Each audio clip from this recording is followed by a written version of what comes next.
Women and children in the country live under constant threat of abuse, and the stats are growing. A men's conference was held, therefore, in Tshwane at the weekend to look for solutions to fight against the scourge and help find some solutions to the crisis. Well, to find out more about the outcomes of that conference, I'm joined in studio by Tshwane, a very well-known figure, and Kagiso Di Botelo, who is the originator of this idea of a men's conference. Gentlemen, thank you very much for joining us. And Tshwane, let's start with you.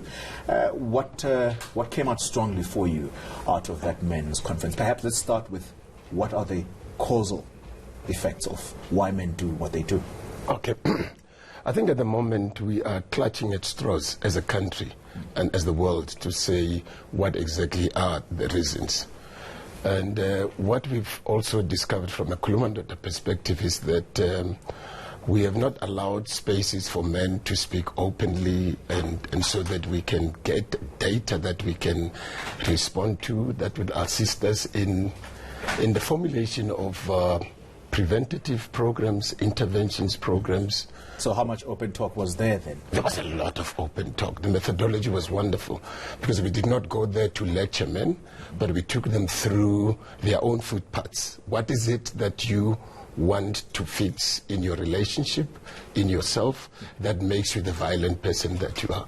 And we had, every man raising their hand. I want to deal with anger. I want to deal with multiple relationships. I want to deal with abuse. I have done this. And then I would take them through to what is it, how did you feel when you did that act that you did? No, I felt bad. I felt like a man. I felt strong. What is it that you're going to do to extricate all of those ills out of you? So yes, there was a good traction. Men spoke. And this is where we need the country to be at. Men spoke, Kagiso. You're the originator of this idea. Possible solutions that came out of that conference. We've already heard the diagnosis. Yes, thank you so much, Dolly, and South Africa. Thank you very much for all the men that came through over the weekend for Tshwane launch. Remember, this was well attended, by the way. The attendance was massive. We had all people that we actually expected that were RSVP'd. Remember, it was a launch. The real conference is coming on the 15th of February 2020, and we said, you know what, let's bring in Papa Tshwane and Seloma Kakengube. And on the perspective of women, we had Sis Griselda that was there, that spoke as a woman that's been through experiences of men abuse, men in the positive manner also, what makes men think that we are in charge of them as women, and we are able to have people that raised their hand and said, you know what, I am a perpetrator. I think I own a woman when I am able to buy a car for her, I'm able to buy a house. I need to know, I put a track on the car moves around, I need to know where is this person because of, I own this person. And we found also the fact that women also give too much of leverage, to men, that they think, men, we think we own them because of they are not coming forward and saying, no, enough is enough. I cannot let you to control my life to this point. But also yesterday, on Saturday, we picked up the fact that as in a relationship, as partnership, we need to meet each other halfway by communication. And also remember, it's not only about relationships and stuff. The crisis we're facing, it's people that are strangers also, that rape women, that rape children. And we find out also that, you know what, we are angry as men. What is it that is really happening to us?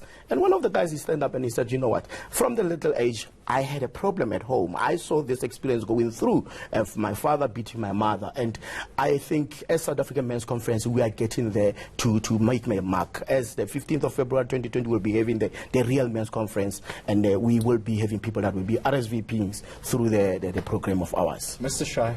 I guess so. We have a serious problem of rape in this country.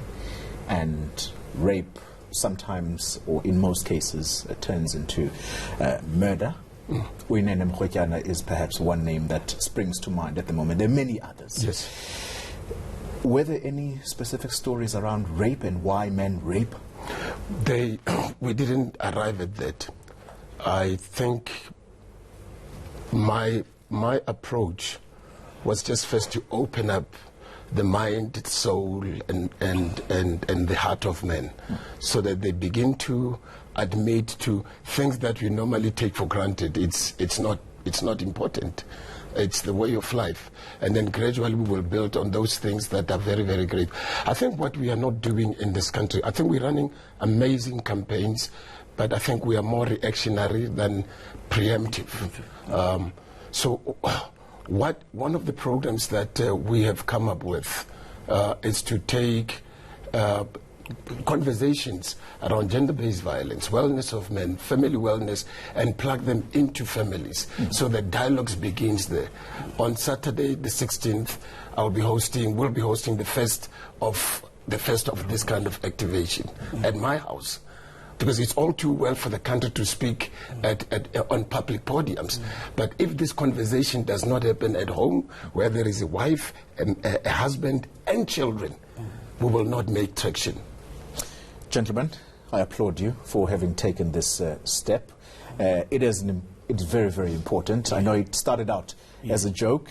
Yes. But you've now formalized it, so we're looking forward to that conference. Yeah, like I said, the Real Men's Conference is coming 15th of February. That was the time of that imaginary conversation of conference that came within the February, the Valentine's time. So on the 15th of February 2020, all men are come together and let's speak. And the government, we're asking also to influence their employees to come through and help us, the community. Patrick Shai and Kagiso Tibotelo, thank you very much for making the time to speak to us this morning.